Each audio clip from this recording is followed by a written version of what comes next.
Hey teams, I'm Erin Fadden, member of the First Tech Challenge Game Design Committee. First, I want to give a huge shout out to the Game Design Committee for all of their hard work they put in year-round to design each game. I hope you're excited about this year's Center Stage game presented by RTX. Center Stage will include 2 team-built elements to be used to earn points.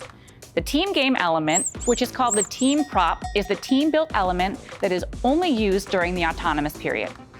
This is referred to as a game element because it cannot be picked up and scored after use during the autonomous randomization task. The drone is also a team-built element, but this is used during endgame for scoring. The drone has some specific build rules. For example, it must have the general configuration of an airplane with a defined fuselage. It must be built with 1 sheet of paper, and teams must build at least 2, 1 red and 1 blue drone. So, if you're thinking, a crumpled up piece of paper will work, right? The answer is no. That would not be considered a legal drone. Make sure to carefully read the team prop and drone build rules that are outlined in the Game Manual Part 1 when constructing each of these items. New this season, we are using April tags for robot navigation and autonomous tasks. There are a total of 8 April tags on the field. As you saw in the animation, there are 3 unique April tags on each of the backdrops, and 2 unique April tags over the pixel stacks in front of the field. The scoring element in this year's game are the pixels. There are 94 pixels that come in 4 different colors. Each pixel is approximately 3 inches wide and 1/2 inch thick. Pixels are scored on the backdrop. Here you can see that the backdrop is at a 30-degree angle to help the pixels stay in place when they are scored. Robots can simply place pixels onto the backdrop or onto other scored pixels. They can also be dropped from higher up and should still stay in place. Teams should be cautious while scoring on the backdrop and do their best to not knock or shake it. Some level of contact is okay, but knocking the backdrop hard enough can cause the pixels to descore.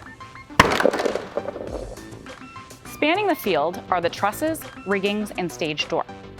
The truss includes height-limiting bars that are 14 inches from the playing field floor. Teams will have to be thoughtful in their robot design to accommodate traversing the field with these lowered heights. The truss also includes the riggings, which are the red and blue bars for their respective alliance. Robots may suspend from the riggings during endgame. Only 1 robot can hang at a time from their alliance rigging.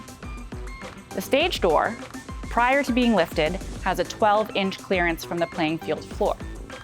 The door can be raised to approximately 26 inches. Stoppers on the sides of the truss will not allow the stage door to be raised any higher. The width of the stage door provides enough space for 2 robots to travel through at the same time. However, robots traveling from the audience side of the stage door have transit priority. There are rules outlined in the Game Manual Part 2 that penalize robots that grasp onto the stage door. This is another area of the Center Stage game where teams will have to come up with some creative designs to effectively lift the door to travel from one side of the field to the other.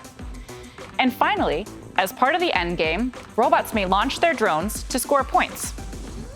The drone must be launched so that it passes over the rigging or top pole of the stage door to be eligible to score points. Robots that are hanging from the rigging may also launch their drone during endgame. Neither a drive team member or robot should interfere with a launched drone. Interfering with the opposing alliance's drone while in flight will cause the affected alliance to automatically earn points for landing zone 1. I hope you enjoyed this overview of Center Stage. Please make sure to read both the Game Manual Part 1 and Game Manual Part 2. There are 2 versions of each of these manuals on our website for both remote and traditional gameplay. Every team is allocated 1 account to ask questions and receive official answers on the First Tech Challenge forum. Thank you so much for tuning in, and best of luck this season.